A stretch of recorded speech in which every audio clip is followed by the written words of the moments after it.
Bisoto Kota la TV, mon soufflé. La chaîne qui sonne est la dernière trompette. Pour le rassemblement des élus. Pas convention, répandance et la délivrance. La qualité fait la différence. Et le bon aïe surtout comprendre ta sango. Allez fêter toutes les nations, mes disciples. Tokote ayesu tokole bande. La mission qui toko. Elongo na pasta ane yonka. Tokote ayesu tokole bande. Pour les villes et les sorciers, les ennemis, les jaloux, les campagnes du diable. Toko me mabango kakabo etina moto. Kakaboye kakabo. Kakaboye kakabo. Kakaboye kakabo. Kakaboye kakabo. Tina moto kakaboye kakabo. Kakaboye namakabo na bango ke kakaboye. Kakaboye oluki momo na kakaboye kakabo. Kakaboye tina moto kakaboye kakaboye. Le roi des rois s'est manifesté à son temps. Yaka Kodala Senegitoko Yesu de Makabu. Yewane. Allez, c'est les tabac Pamali. Yewana. Yesu de Makabu. Yewane. Oya Basale. Come on. Yewana. Moto tabac Pamali. Yewane. Oya Balisi.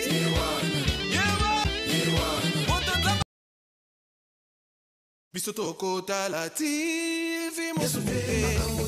La chaîne qui sonne est la dernière trompette. Pour le rassemblement des élus. Pas convention, répandance et la délivrance. La qualité fait la différence. Et le bon aïe surtout comprendre ta sango. Allez fêter toutes les nations, mes disciples.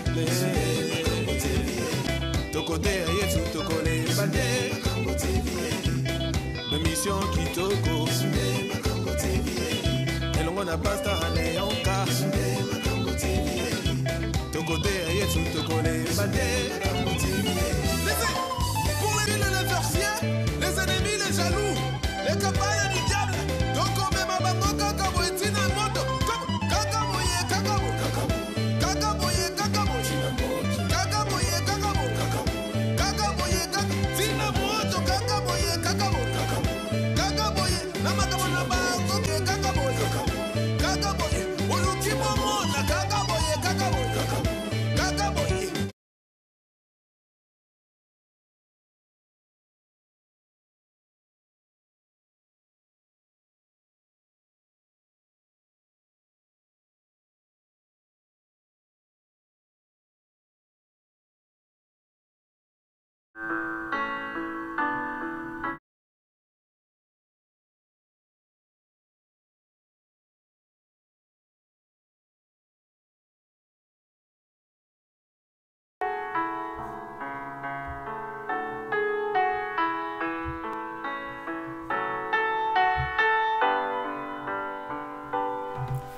Bonsoir, bisika nyoso bozali, boza kolanda biso, bien-aimé dans le Seigneur.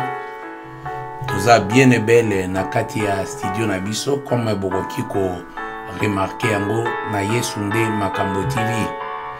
Alors tosengi na bandeko nyonso bokoki ko partager émission oyo ezali le pasteur répond comme d'habitude tokutani na kati ya journée ya lelo tozali kokende ko partager parole na biso liboso bien aimé tokokende ko bondela nzambe. Seigneur Dieu des armées, topesi yo merci pour na temps kitoko opesi na ba oya yo. Pendant moment oyo tosengi to esprit na yo yango etambwisa biso na oyo ekosalima na isika oyo nyonso po na gloire na yo na kombo na Yesu Christo. Amen. Voilà, bien-aimés dans le Seigneur, partagez massivement. Nous sommes bien et belles là. Journée na biso lelo lundi, ezalaka toujours le pasteur répond. Le pasteur répond, ezanami tuna oyo et tuna maka. Ba tuna ka pasteur akotaka muke moko na moko pona ko yeba na ko répondre na ba question ba préoccupation o ele kaka na kati ya ba prédication. Peut-être pendant la prédication okoki ko tuna question te na kati ya ba enseignement comme ele kaka na bien-aimé na biso Saint-Louis na kati ya ba enseignement. Alors ensuite tu envoies une question ezalaka priorité toujours servir bana nzambe oyo nyonso bazali kotunaka ba question oyo azalaka na moi problème ya muke kombo komona tolobaki te ba t-shirt na biso eza kitoko makasi mingi moment ya marketing Yesu nde makambo TV. Voilà t-shirt na biso très bien là ezali très bien kitoko makasi pona ngai et puis pona yo juste pona ko soutenir musala ya nzambe tolobi ete t-shirt oyo moko eza nango na prix ya likolo te ya nango ka 30 € ya pamba 30 € ya pamba soki osombi yango ekosoutenir musala nzambe et surtout na kati ya jeune na biso. Donc ezali wana okoki toujours kopesa commande na yo ya tricot moko Yesu nde makambo TV. Alors wana okozala na yango ekozala bien pour nature na biso. Voilà, bien-aimé dans le Seigneur, toye parce que tozali na motuna question ezali question etunamaki la fois passée et les lopes ceux qui nous na question, n'hésitez pas à nous envoyer vos questions.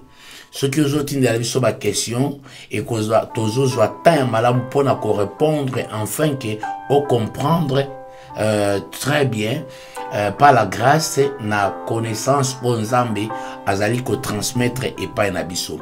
Alors bien-aimé dans le Seigneur, la question a été posée alors bike ba tunaki biso na deuxième volet ba fête nini oyo toroki ko fêter ba fête chrétien nini oyo toza censé ya ko fêter. Alors tokokota na kate ba spéculation te. Ici c'est la réponse et cette réponse doit être appuyée avec les écritures. Ezaba écriture ne ezali ko parler question ezali ko mériter réponse. Il y a pensée, il y a idéologie, il y a vision, il y a mon côté, mais il y a comme nécessité les écritures à l'appui pour nous dire voilà ce que Dieu, la parole de Dieu, concernant telle question. Alors, nyonso oyo ekotaki na banzela ya théologie ekozala na place te na isika oyo, mais ekozala juste ce que déclarent les écritures par rapport à la question oyo zakotuna. Alors, bien-aimé dans le Seigneur, question na biso etunamaki awa ezali batunaki biso tomeka ko répondre na question oyo etali ezali kotala ba fête chrétienne. Alors, selon les écritures, yango tolobi tokei tonager parce que awa ezali tout droit. Tokei konager pona kokende kopesa sur les fêtes chrétiennes. Voilà. Voilà. Donc, fête ordonnée ou instituée par Jésus-Christ. bolani très bien. Na connotation wana, donc ba fête oyo tozali kolobela awa, ezali ba fête oyo juste oyo ye moko Christ et Jésus. Pourquoi? Parce que pourquoi tozali ko s'appuyer, parce que Jésus-Christ c'est lui qui est le chemin. Jésus-Christ c'est lui qui est la vérité. Et Jésus-Christ c'est lui qui est la vie. Donc en dehors il y a la parole, il y a Jésus, il n'y a pas la vie. Parce que la vie c'est la parole incarnée dans la chair. Hein? La vie c'est la parole qui est incarnée dans la chair. Et toute parole qui sortait de la bouche de Jésus, et cette parole incarnait le Christ. Voilà. N'habitez pas à comprendre. Parole nyonso ebaneko bima na munoko ya Jésus, parole wana ezalaki Christ. Et parole wana ezalaki nzambe. Est-ce que vous comprenez très bien?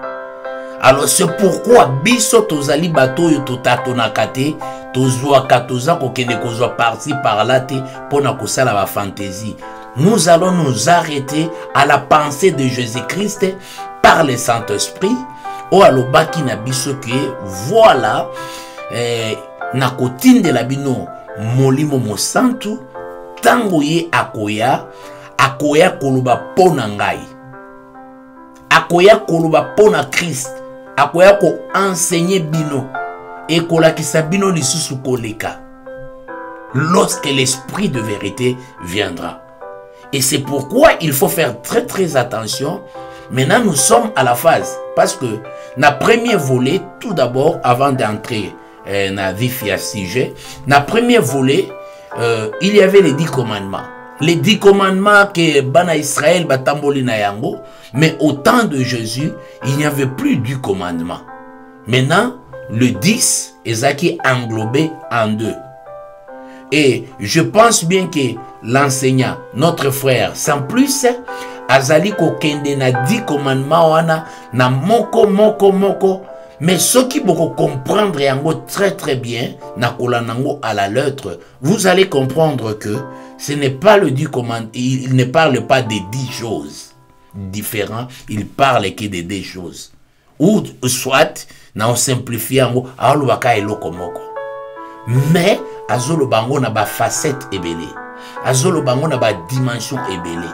Alors, quelles sont les fêtes chrétiennes oyo epesami ngai na yo pour te fêter? Ba fête wana ezaka mibale. Wow. Le fête chrétien au Christ et Jésus, yemoko atikaki, il n'y a que 2 fêtes. Ezaka na fête mibale. Donc en dehors il y a ba fête nyonso wana, toi tu peux encore amener ba fête mususu prouver bateau avec les Écritures à l'appui que nous sommes ordonnés, et c'était sorti de la bouche de Jésus-Christ de faire ça. Alors, parce que ici nous présentons que Jésus, qui est le roi, nous présentons qui est Jésus-Christ, et nous sommes ses disciples, disciples naïe, et nous allons appliquer et faire rien que ce que Jésus a fait. Yangwana monaka ke na boya ka kokota ko coincer batu mususu na ba point doctrinal. Alors na juste na yebisa kaka église ce qui est la vérité. Ce qui est la vérité na kosuka wana na okotsa ba émotion te na ba sentiment te. Quand je suis sur la chair, en tout cas, le zèle de ta maison me dévore. Alors, quelles sont les 2 fêtes? Le premier de ces fêtes, c'est ce que nous allons lire ensemble avec le téléspectateur. C'est ça la première fête. La première fête, c'est la Pâque chrétienne. Obisoto yebi, la Pâque chrétienne. La Pâque chrétienne, ou bien, entre parenthèses, la résurrection, ordonnée par Jésus, oui, par son institution de la Sainte Seine dans la veille de sa mort. Voilà.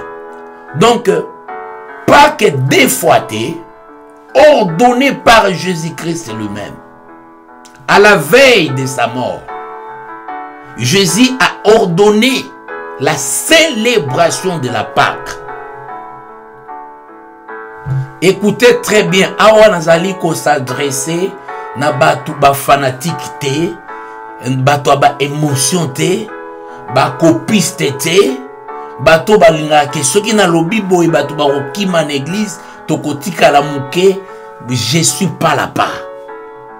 Sandra Mbouyayemba, je ne suis plus là-bas, oh, je suis plus là-bas. Ou bien toza conforme na écriture, na parole, na pensée à Christ et na Saint-Esprit, ou bien on ne l'est pas, on ferme la Bible, on fait autre chose. La fête de la Pâque, une institution établie par Christ lui-même, et tolobaki nyonso et qu'on a toujours na base biblique. Voilà, bien aimé dans le Seigneur. Et pendant un moment oyo, toujours moi nini amuke. Voilà. La chaîne qui sonne est la dernière trompette pour le rassemblement des élus. Par convention, répandant de la démocratie. La qualité fait la différence. Et le bon aïe surtout qu'on pense à Sango. Allez fêter toutes les nations, mes disciples. Tokote aïe tout tokole bande. De mission qui toko. Et l'on a pas à Léonka. Tokote aïe tout tokole bande. Pour éviter les sorciers, les ennemis, les jaloux, les campagnes du diable. Donc, Alors, des retours sur notre plateau. Oh, Pona Kolobake, bien-aimés dans le Seigneur, nous sommes là. Alors, nous sommes là. Juste un peu d'eau. Tolobi, la fête de la Pâque. La fête de la résurrection. Alors, nous allons lire. Parce que Zaki, institué par Christ lui-même, quelle était la base de la Pâque? Voilà, nous sommes là. C'est dans le livre de Luc, chapitre 22, versets 16 à 20. Il leur dit, je désire vivement manger cette Pâque avec vous, avant de souffrir, car, je vous l'ai dit, je ne la mangerai plus jusqu'à ce qu'elle soit accomplie dans le royaume de Dieu. Et ayant pris une coupe et rendu grâce, il dit, prenez cette coupe et distribuez-la entre vous. Car, je vous l'ai dit, je ne boirai plus désormais du fruit de la vigne, jusqu'à ce que le royaume de Dieu soit venu. Ensuite, il prit du pain et, après avoir rendu grâce, il les rompit et il les leur donna en disant, ceci est mon corps qui est donné pour vous, faites ceci en mémoire de moi. Il prit de même la coupe après les soupers et la leur donna en disant, cette coupe est la nouvelle alliance à mon sang qui est répandue pour vous. Voilà.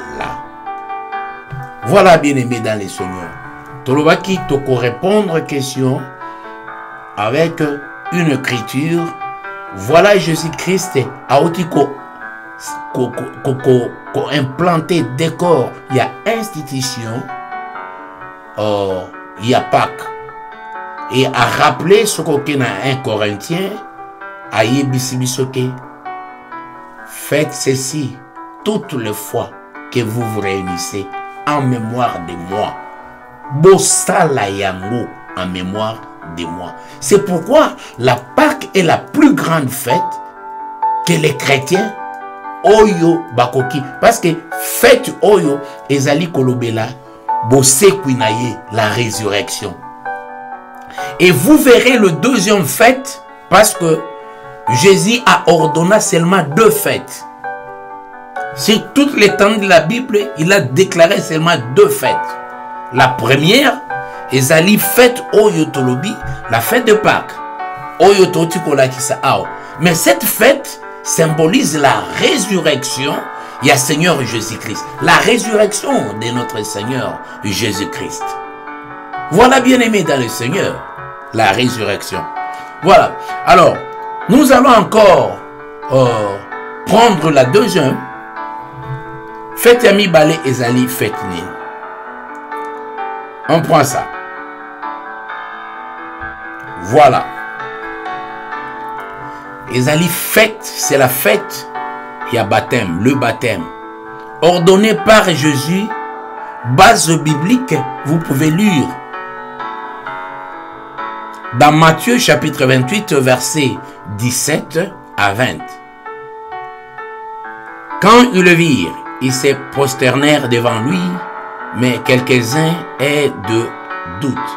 Jésus s'étant approché, leur parlant ainsi. Tout pouvoir m'a été donné dans le ciel et sur la terre. Allez, faites de toutes les nations des disciples, le baptisant au nom du Père, du Fils et du Saint-Esprit, et enseignez-leur à observer tout ce que je vous ai prescrit. Et voici, je suis avec vous tous les jours jusqu'à la fin du monde. Et voilà. Voilà, bien-aimés dans le Seigneur. Pourquoi le baptême? C'est ce qui est négligé. La première de fête, c'est la Pâque, c'est la résurrection. La résurrection de Jésus. Or, l'homme doit passer aussi par le baptême pour accomplir l'œuvre de la résurrection. Donc, une seconde Pâque pour l'homme. Donc, Moutoupe Azali na Pâque na ye. Et c'est pourquoi ce sont les 2 dates vraiment très importantes nakati, parce que Jésus-Christ Pâque elingi koloba résurrection, baptême elingi koloba résurrection, na kufi et puis na sekwi lisusu na Seigneur. Alors pendant moment oyonga nazako botama na komi ekela masika, et conformément na 2 Corinthiens chapitre 5 verset 17, si une personne est en Christ, maintenant en ce moment-là, balobite que cette personne azana kati à Jésus, attention, balobi que il est en Christ maintenant, parce que à la résurrection c'était pas Jésus, c'était Christ. Jésus c'était avant la résurrection, avant quand il est mort, et lorsqu'il est ressuscité, c'est le Christ qui est ressuscité. Et c'est pourquoi directement 2 Corinthiens au chapitre 5 verset 17 nous amène dans une autre dimension pour dire que voilà, si une personne est en Christ, il est devenu une nouvelle créature. Pourquoi? Parce que la résurrection, c'est là où il y a eu changement. Changement des choses, changement du corps, changement d'esprit et changement de toutes choses. Et c'est pourquoi Moutou Oyo ayebi date Oyo apesaki azaki ressuscité azaki né de nouveauté, et ça passe parce que ne date na ye ya anniversaire ya solo, ne date na ye ya résurrection ya solo. Maintenant il s'est fait citoyen du ciel. Voilà, citoyen du ciel. Bien-aimé dans le Seigneur, il n'y a que 2 fêtes, et ces 2 fêtes ezamoko. Et c'est pourquoi dans le Bela Kibino, il y a 10 commandements, mais dans 10 commandements, le Bakike, eza 2. Mais dans 2 wana sukotali, eza karamoko. Eza la les 10 commandements, eza la ba fête, eza karamoko. Donc, il y a fête qui fête la résurrection, na ba disciple, biso pe tozali ko fête, fête ya baptême, qui est le symbole de la résurrection pour la vie na biso. Je pense bien que Mutumso akolobake de la naissance. Voilà la naissance. Donc Christ nous montre sa véritable nature, qu'il est le Christ et le Messie, à partir de sa résurrection. Donc Christ a vécu sur la terre. Christ a vécu sur la terre 40 jours. Et après 40 jours, il est remonté 40 jours. Est-ce qu'on comprend? Parce que à la résurrection, Jésus-Christ a passé qui il s'est montré maintenant. Christ s'est montré maintenant à ses disciples, aux gens par-ci par-là. Et après 40 jours, à Matthieu. Or, il fallait que le sacrifice il y a 40 jours, les combats il y a 40 jours, ait précédé combat il y a 3e jour. Il y a un mot comme on a Matthieu 4, pendant jeûne il y a 40 jours et 40 nuits. Ce qui était l'image. Ce qui était l'image de Moïse. Lorsqu'il est parti 40 jours et 40 nuits à la montagne de Sinaï, qui est l'image, il y a jeûne, il y a Christ, na Matthieu, 40 jours et 40 nuits.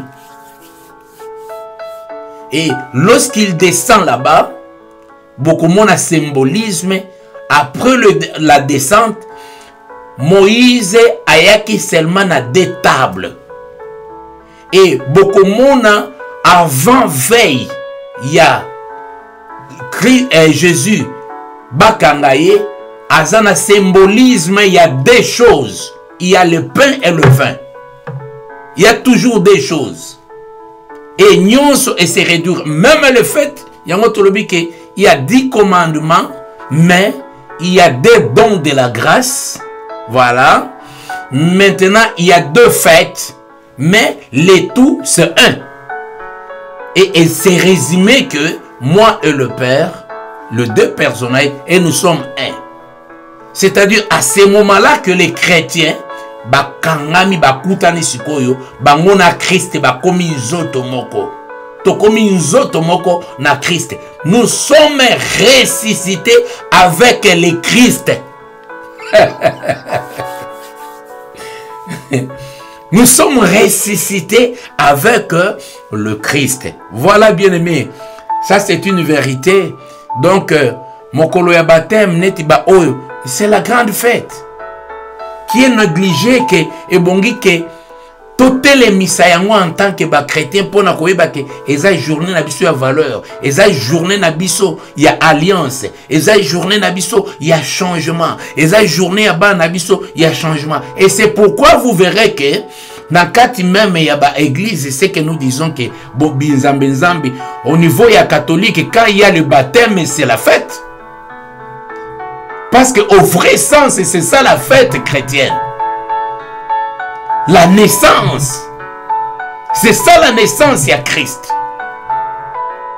Et quand nous prenons le mois d'avril, c'est ça la naissance, il y a Christ. J'ouvre une parenthèse. Il y a un monaka. Ce qui un pasteur, et ça n'a pas si ma casse. Na Noël. Na mandalala, na ba mwinda, na ba bilamba ya rouge, na ba nini, tout ça. Mikolo nyonso bokomona bango te, nani bomona na pyjama ya rouge. Nani bozomona na bilamba ya rouge. Azozela Noël. Wana bo pagano na nenge ya ko se manifester. Ezaka lokwa mokolo Halloween, otali na fenêtre na porte ya mutu, symbole pona nini mikolo nyonso te. Donc azako respecter culture wana coutume wana. Mais ce n'est pas une culture, une coutume oyo eza chrétienne. Ni apôtre Paul, ni nani ba oba komi mingi ba pesi biso ya mote. On nous a donné la Pâque et la nouvelle naissance. Peut-être quelque part on peut dire que non, on célèbre aussi la fête, il y a la descente du Saint-Esprit, la fête de la Pentecôte. mais qui n'est pas vraiment au balobela qui ango directement comme ça te ya mwana na s'abstenir ya kopesa baloba qui te que to célébrer ba Bible vous recevez to recevoir seulement lorsqu'il viendra il faisra de vous au salabino bien ye muto au salabino bien donc moyen biso to kende koloba ke bon voilà sikoyo tozo kende ko sala date moko date wane kokoma naissance à Saint-Esprit. Vous comprenez? Donc, et comme mon boulot. Voilà, bien-aimé, je crois bien avoir expliqué aux bien-aimés. S'il y a des questions, n'hésitez pas toujours à nous envoyer vos questions et nous sommes là par la grâce de Dieu pour répondre à certaines questions. Oyo eza posé et panabiso. Eza très important. Eza très important. Tant que pour répondre à question nabino. Alors, tokoti na partie et juste na virage, il y a souka. Quand nous répondons aux questions et directement, on peut entrer dans la prière. Na moment to poussani déjà dans la prière. Et tout ça qu'on na kata prière ou ezali bonus parce que journée lelo ezali journée ya topé si réponse à la question posée et s'il n'y a pas d'autres questions, tu passes la prière et on clôture. Donc, tout ça, ça là, va et vient. Donc, tu directement sur Koyo pendant mon moment nabiso, j'ai vérifié s'il y a encore une autre question, mais c'est bon. Question moussou, égalité. Alors, tu allez koleka directement, bien aimé dans le Seigneur. Nakatia prière. Tobenyango bonus. Prière au nom de Jésus Christ. La prière au nom de Jésus Christ. Voilà. Donc pendant ces moments, Tozali na quelques requêtes bien aimées. Ngana yo Tozali ko se tenir là où nous sommes. Pour na kozwa temps ya kobonde la pour na quelques requêtes oyo. Ba requête na biso e kobanda kosala aussi sujet ya toujours sujet ya il y a écriture. Il n'y aura pas ma prière autoroki kosala sans base. Sans base, il y a écriture. Parce que écriture est la source fiable pour nature nabiso. Alors nous avons quelques écritures que nous allons partir par là. Voilà, nous allons renverser le flèche nocturne. Pourquoi? Parce que tout ça qu'on s'avance vers la nuit, il y a toujours des flèches qu'on nous tend au bâtiment de la Kabiso, même pendant la journée, bâtiment de la Kabiso, ba flèche moko ezali invisible. Peut-être banaï kotambola, tu sens na katina yo, au ceinture, tango ozali kotambola, oza ko sentir, on dirait pas si moko eyelio. Na katia pas si wana bien aimé dans le Seigneur, donc ozomo nakake oh non. Awa, on dirait, babetinga et lokomoko, au sentir et lokomoko, même pendant que nous prêchons, souvent, nakatia ba prédication, nakatia, osana chair, au sentir flèche moko boy. Flèche moko on dit ekoti, mais dès que tu es avec le Seigneur, au bandi au comprendre que nazali attaqué. Awa, tozali kopé ça aussi, les stratégies. Oyo ekoki ko démontrer que tu sens quelque chose. Oyo eloko euti libanda et koti na kati na yo. Mais ebongi o retourner yango. Il faut toujours avoir cette présence. Il y a esprit pour na koloba ke il faut qu'on retourne arme nyonso oyo kozala epai na yo. Nous lisons écriture moko pour te comprendre. Tout ça livre Psaume chapitre 64 au verset 7. Dieu lance contre eux ses traits. Soudain, les voilà frappés. Voilà. Voilà. C'est-à-dire que dès que bango ba boaki, Nzambe pe azali ko lancer retour, ya ko renverser, ba flèche oyo bazali ko boaki là. Tu vois la vie de tes enfants. Au moins bana baza ko bela ba maladie. Otali même yango, même na lignée na bino, même na famille na bino, peut-être ezalakate. Eza ba situation mususu, eza juste ba flèche ya ennemi. Ennemi azali ko tenter lobi ke fona kitisa na se. Bien aimé, il faut s'opposer. Il faut qu'on s'oppose, contrôler parce que nous autres on a biso, ndenge ezalaka na communication ya makasi. Il faut osala par tout le moyen omiyeba pe. Oyeba parti nini ya nzoto elobaka mingi pona yo. Et signalaka yo quand il y a un danger.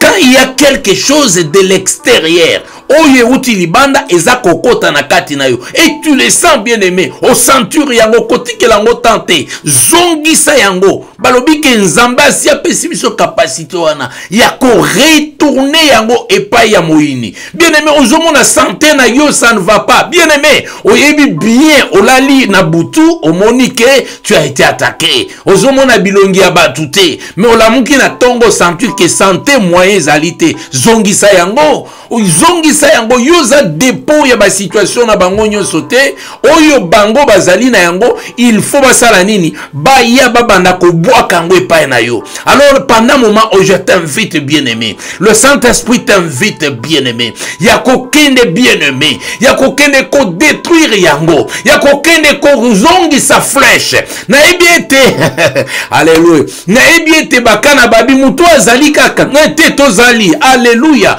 tozali tokozalaka parce que kolo Yesu alingi ke tozala alingi ke muto akangi motema na evimbi ndenge yo kozala kaka parce que le Seigneur a décidé ainsi. Okokufa na programme ya motote, okokufa na plan ya batote. Bien aimé, maladi na ekouta epa ya batote. Muto akobwaka maladi azali ko méditer malade, azali ko méditer malheur, azali ko méditer situation moko songolo epai na yo. Bien aimé, yeba ete eza kozonga soki kozwa yete attention ekozwa bana na ye ekozwa bana na ye ekozwa famille na ye. Il y a des gens que Nzambe alingaka ba toucher te. Bien aimé dans le Seigneur, bisognon sotokoki kolobake to bondelaka mais yebake ezana ba intimité mususu ezana ba tumususu Nzamba linga bango lokola liboma na ndenge akozakana te. Donc alingaka te ke kutu o toucher ato sali ndenge nini. Alléluia. Ozako kende ko détruire ko ale ko briser, ozako kende ko détruire ko briser nyonso ozongi sa ba maladie à l'expéditeur maloba elobamaki pona tuna na yo, pona tuna na famille na yo, pona tuna na bana na yo, ozali ko zongisa yango à l'expéditeur na kombo na Yesu Kristo. Ozali ko zongisa yango na kombo na Yesu Kristo. Au nom puissant du Seigneur Jésus-Christ. Ozali ko retourner ma flèche nyonso amweni satana. Ozali ko retourner ngo allez retour à l'expéditeur. Au nom de Jésus, retour à l'expéditeur. Alléluia. Bien-aimé, tozaliao.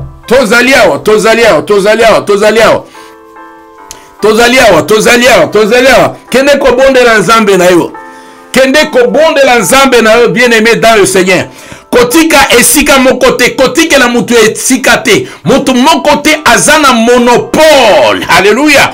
Azana monopole ya nzambe te. Bien-aimé, telema parce que tu as été créé à l'image de Dieu. Telema banda ko zongisa. Banda ko quelle que soit ma raison, quelle que soit raison ya batu bakoki ko avancer envers yo. Naza ko encourager yo que okene ko renverser nyonso batindaka visible invisible. Oui, et attaquer libota na yo. Oui, et attaquer bana na yo. Oui, et attaquer mosala na yo. Oui, et attaquer santé na yo. Oui, et attaquer nyonso zali nango. Et attaquer finance na yo. Et attaquer morale na yo. Ozali ko kende ko renverser yango. Ils a renversé au nom de Jésus-Christ Nazareth. Ozali ko renverser au nom de Jésus-Christ Nazareth. Ozali ko renverser yango au nom puissant du Seigneur Jésus-Christ Nazareth. Voilà, bien-aimé, continuez ko bondela, allez, continuez ko bondela. Tambola na kati, sala sokoza na kati ndako na yo. Telemata muke obeta tour muke na kati ndako na yo. Ozali ko zongisa kokanga même flèche nyonso. Oyo nyonso ba installation ba tcha na kati ndako na yo. Peut-être ba baposa bakamera ovi ya bakado ovi ya baentrée na batoilette oyo nyonso eza visible invisible ozali kodétruire yango odétruire yango na kati ya ndako tika ete kiteni ya elamba oyo bakataki epai na yo bakendaki na epelela bango moto na kombo na Yesu Kristo badéclaration nyonso basala likolo na bana na yo tika ete elata bana na bango na kombo na Yesu Kristo akoyokela mutuma wa te bien-aimé dans le Seigneur attaquer pendant ce moment ozali ko attaquer bien-aimé dans le Seigneur ozali ko reculer ozali ko attaquer au nom de Jésus-Christ Nazareth. Alléluia. Donc toujours que kende ko renverser ngana yo ko renverser puissance Seigneur sur mon Satan. Voilà. Toute la puissance de l'ennemi. Puissance Seigneur sur l'ennemi. Koti kate bien-aimé dans le Seigneur. Hein, koti kate. Kozonga simate. Koti kate. Nano kufite. Nalobaka boy. Aussi longtemps que nano kufite. Yebisa moninga na yo to moini na yo. Yebisa eke bolingwa nzambe eza likolo na nga nano. Hein, eza nano likolo abo moinanga. Tu peux te taper la poitrine pour dire que bolingo na nzambe nzambe zako kontenga na kati ya bato bazana bomoi nzambe asi apesinga grâce les sources na tongo lelo muto asekote pona pauvreté na yo muto asekayote pona position ozana ngona minute oyo parce que dans quelques minutes tout peut changer tout peut basculer au nom de Jésus. Nous avons vu cela bien-aimé na te ya kanzambe oyo ngai na tamboli na ye na te ya kanzambe ya bato mususu te na te ya kanzambe ya kokopete na te ya kanzambe oyo na uti na ye naza kokende na ye ona moni monene na ye oya komisi ngai apesi ngai forme oyo naza na yango parce que forme oyo naza na yango eza forme ya famille na ngai te eza forme ya bato bavanda bapesa non oyo eza forme ya nzambe nzambe alingaki apesa nga forme oyo comme abete naza na maboko na ye comme potier aza kopesa nga forme bien aimé c'est celui-là qui t'a créé ye muto asalaki yo. Alléluia. Nalingi seulement ozwa conscience ya vina mutu alembisa yote mutu azongisa yo simate mutu azongisa yo simate mutu abanda ko clouer yote mutu aculpabiliser yote bien aimé seulement regarde vers Jésus-Christ fais bien avec le Seigneur fais bien avec le Seigneur le bataille qui bisoke tambola seulement na kati ya crainte na ye hein kona na biloko bato bazolo bana gauche na droite te yo sala o eza malamu liboso ya nzambe na yo yo sala o eza parce que mutu akokine koloba bana lobi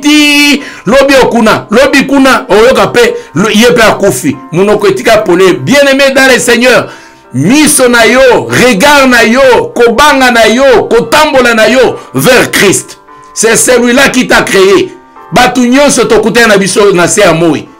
Bien-aimé, ezaba accident to kutani na batu ebele na kati na samo. Donc par accident. Mais nengo yaki nzamba atinda ko na iloko, atinda ko na mission oyo yelaki na samo. Mutu tout na samo eza accident. Alléluia.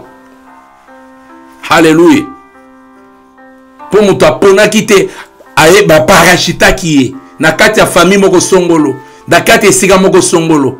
Alors toza ba parachute abiso na nzambe mais seulement muto azonge pa nzambe. Alléluia.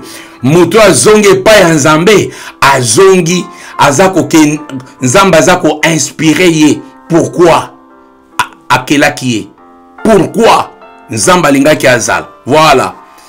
Toza ko continuer na requête to continuer na requête na biso ezamalam. Alors, Nombre chapitre 23, dans verset 22 à 23, et le Bible. Dieu les a fait sortir d'Égypte. Il est pour eux comme la vigueur du buffle. L'enchantement ne peut rien contre Jacob. Nazongeli. L'enchantement ne peut rien contre Kakouji. Nazongeli. L'enchantement ne peut rien contre Moïse. Nazongeli. Yo pecha kombo na yo. L'enchantement ne peut rien contre Melchi. Voilà. Yo tchape kombo na yo. ni la divinité contre Israël, ni la divinité contre moi, ni la divinité contre ta famille, ni la divinité contre tes enfants, ni la divinité contre tes enfants. Au temps marqué, il sera dit à Jacob et à Israël. Alléluia. Au temps marqué, il sera dit à Jacob et à Israël. Quelle est l'œuvre de Dieu? Voilà. Natango oyo ekokoka. Natango oyo ekokoko. Ekoloba. Nzambe akoloba. Pour ça na Israël. Alors bien été, enchantement, ni divination. Et que ça les locoté contre eux. Bondo que ça les locoté contre eux. Motema mabe que ça les locoté contre eux. Matongi et que ça les locoté contre eux. Matongi et que ça les locoté. Critique et que ça les locoté. Ba qualification et que ça les locoté contre eux. C'est l'Éternel qui dit ça. Et que ça là est l'autre côté, ni la divination, ni l'enchantement,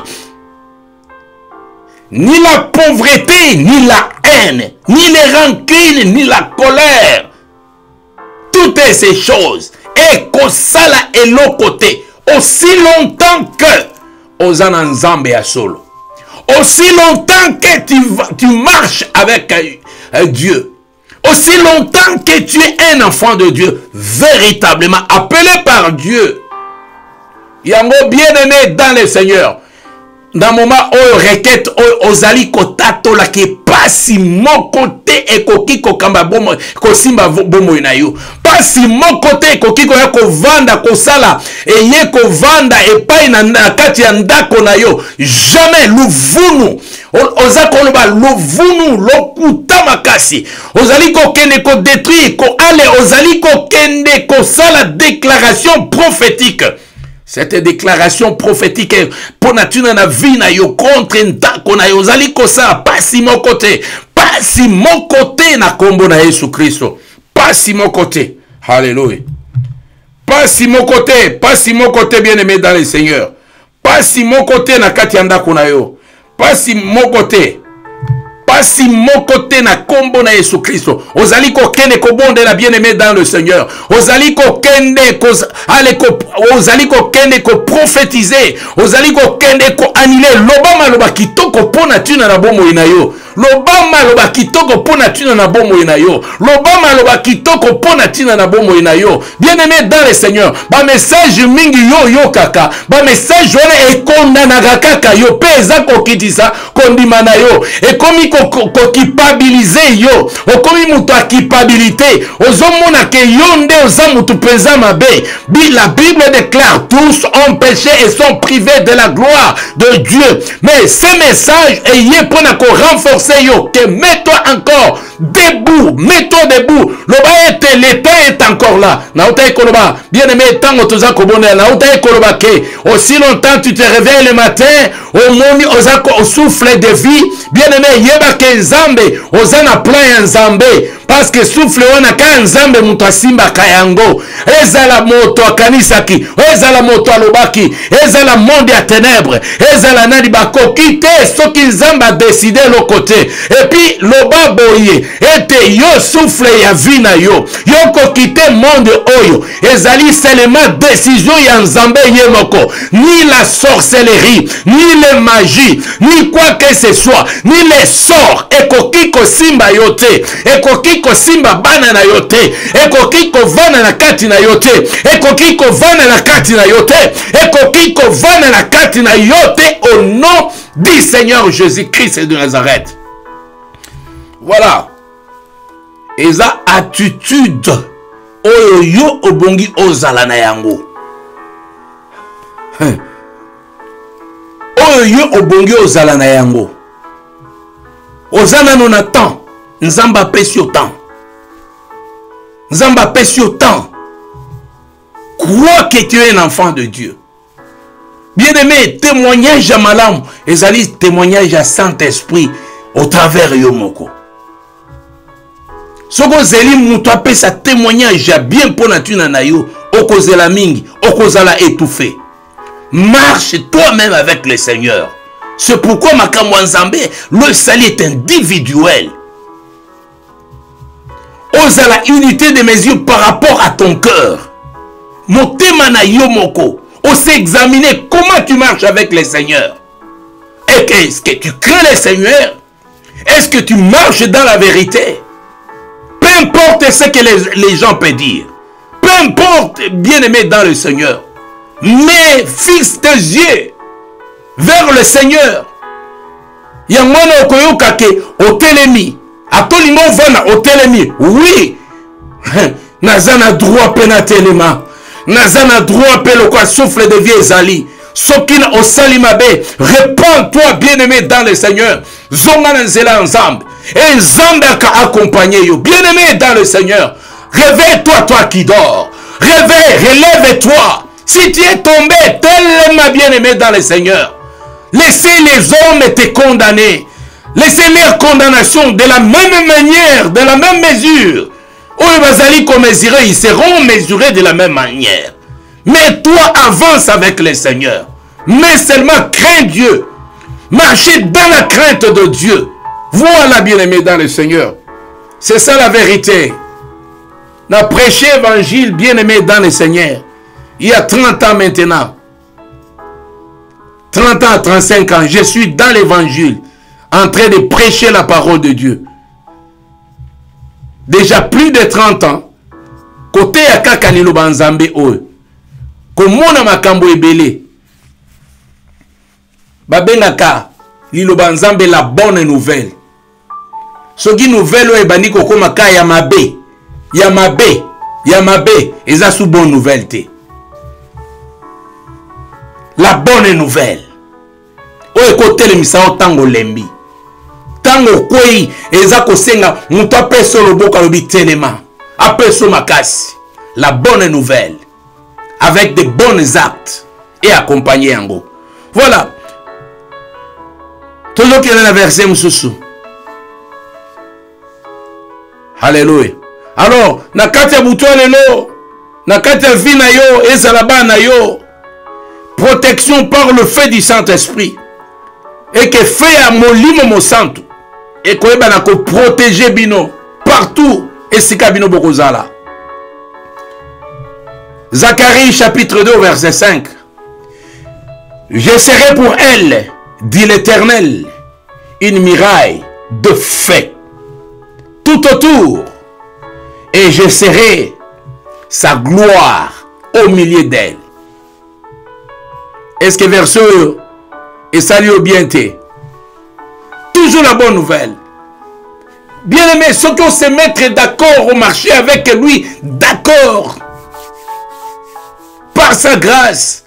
Alors, que à cause de la moto oyo entouré yo. Moto oyo entouré yo par le Saint-Esprit. Bisika nyonso yo kozala na kati ba ini na yo yo za moto eza ko entouré yo. Et ko entouré bana na yo et ko accompagner ndako na yo et il n'y a personne oyo akoki ko percer yango. Il a le feu dévorant.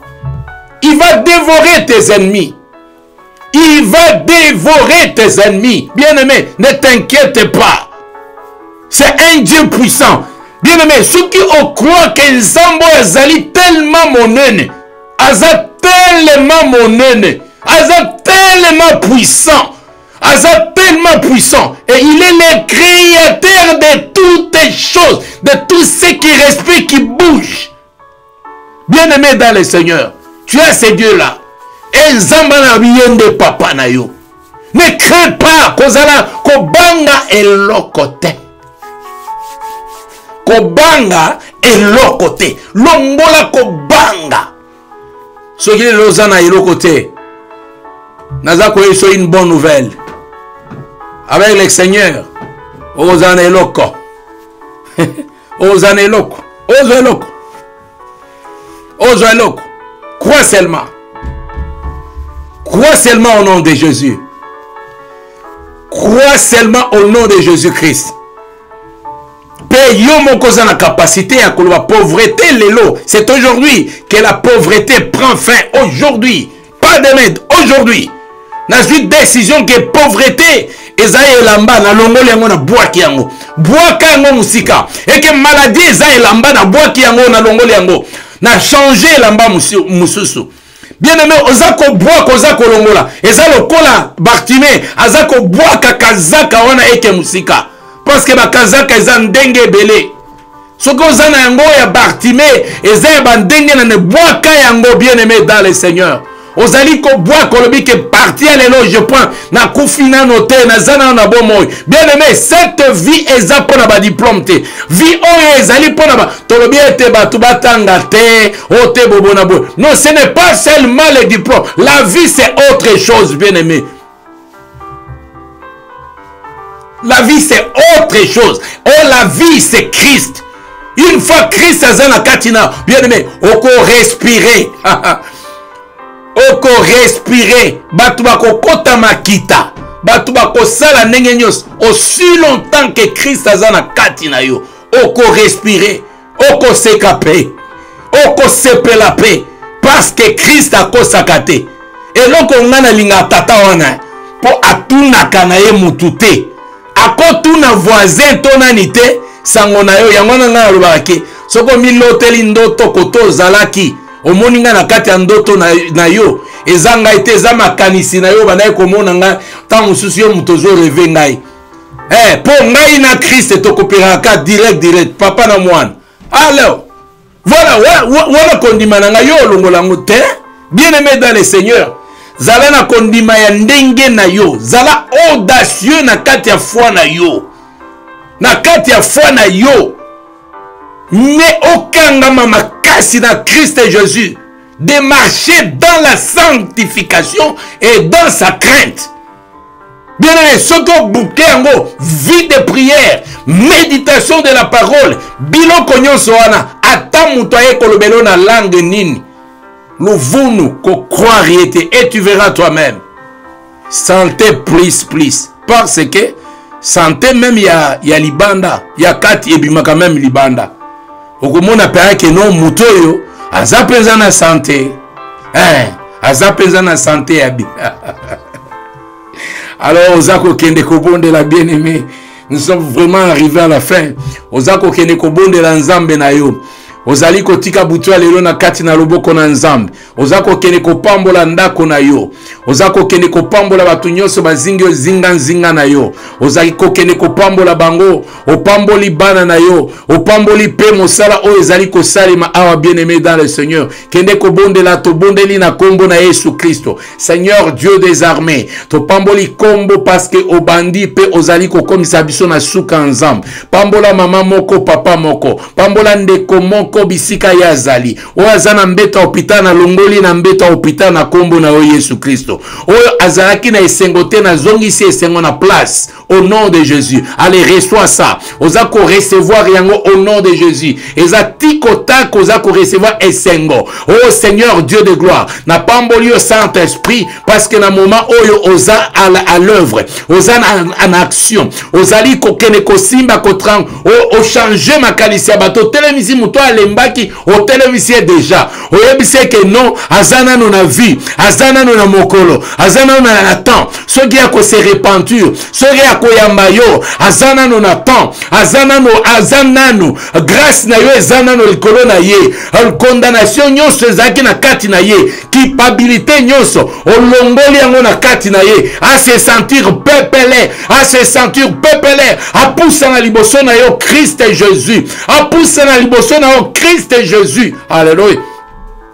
A poussé à liboso na yo Christ et Jésus, a poussé à liboso na Christ et Jésus. Ale ozako yam, ozako bongisa mitema ba musu na minute oyo balobi ete tozana besoin o baloba kete ba kondana ki na cancer na lobi na cancer azako yo kangai ke cancer lelo eza suka pe olongwe na kati ya nzoto ya mama oyo pe na kati ya nzoto ya papa oyo cancer okei oza la place nini o se créaki na lobi na yo ozali koyoka oza koyoka, ainsi dit le Seigneur par la bouche de son serviteur, que olongwe na nzoto ya mama moko, olongwe na nzoto ya papa moko, olongwe na kati ya nzoto ya jeune moko, na kombo na Yesu Kristo. Cancer olongwe, okay, allez, okangi bisaka, okozonga lisusu te, parce que ce corps est le temple du Saint-Esprit. Voilà, dès que yo olongwe Saint-Esprit à côté à s'établir na kati ya nzoto oyo. Pendant un moment on azali koloba, il y a des choses qui se passent.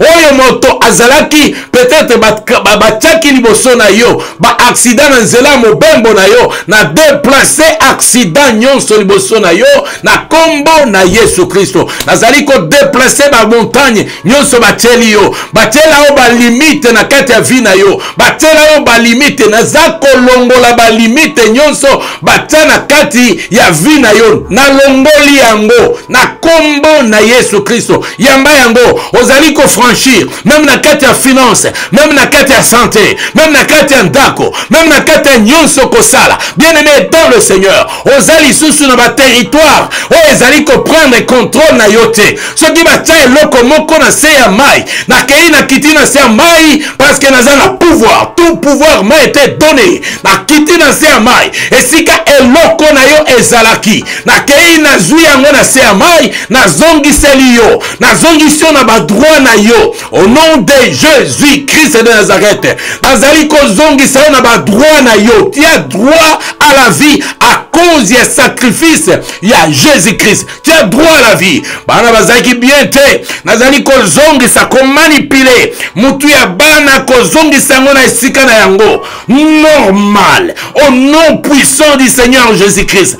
Quelle est cette maladie et koki kozala brandi liboso ya kombo oyo emelaka biloko nyonso? C'est le nom de Jésus-Christ. Ezali komela nyonso, ezali komela nyonso, ezali komela ba maladie, ezali komela ba problème, ezali komela ba pasi, ezali komela biloko nyonso. Est-ce que ba installaki poison na kati oliaki poison, o melaki poison? Naza koloba lelo okomela lisusu eloko mususu te. Parole eza kokota na kati na yo ekeye esika poison evandaki et neutraliser poison wana na kombo na Yesu Kristo.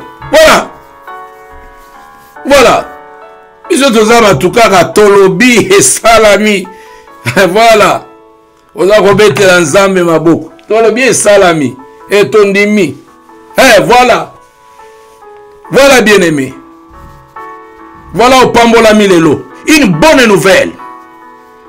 Une bonne nouvelle.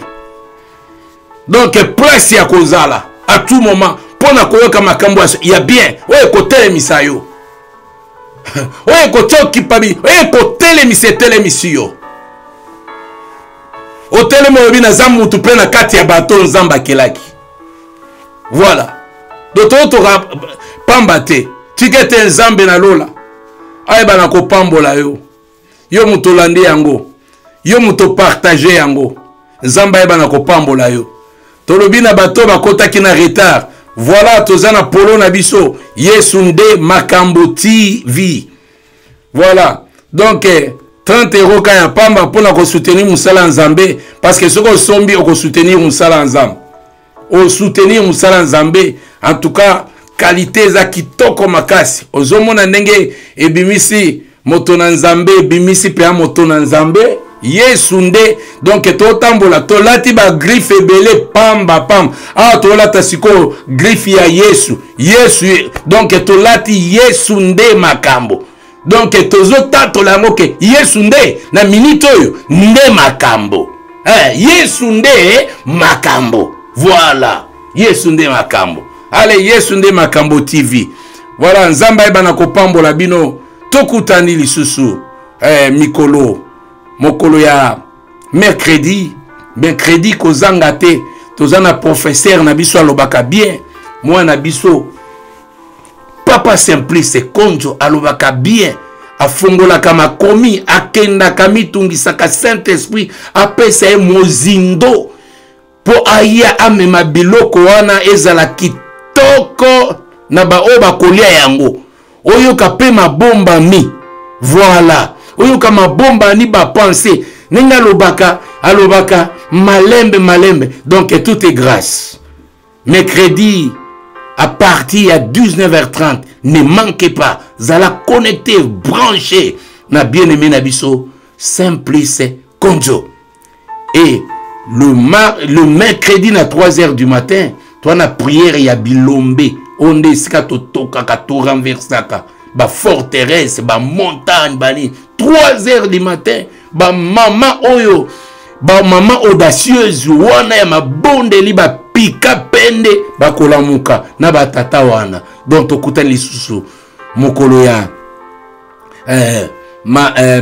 mercredi à 3h du matin, et le vendredi, ils allaient prière, il y a 2 livrances, na 4 églises, na biso. Et malheureusement que Ezaka en direct était tout ça qu'on a prière, il y a délivrance vendredi à partir il y a 19h juste tout décollé prière na prière. Donc bien aimé dans le Seigneur, Zamba Salabino Ngolu Butu Malamu Yesunde toujours Yesunde Makambo TV. Voilà Tokutani Mokolo Monsusu. Voilà. Bisoto Kota la TV, mon la chaîne qui sonne la dernière trompette. Pour le rassemblement des élus. Pas convention, très pendant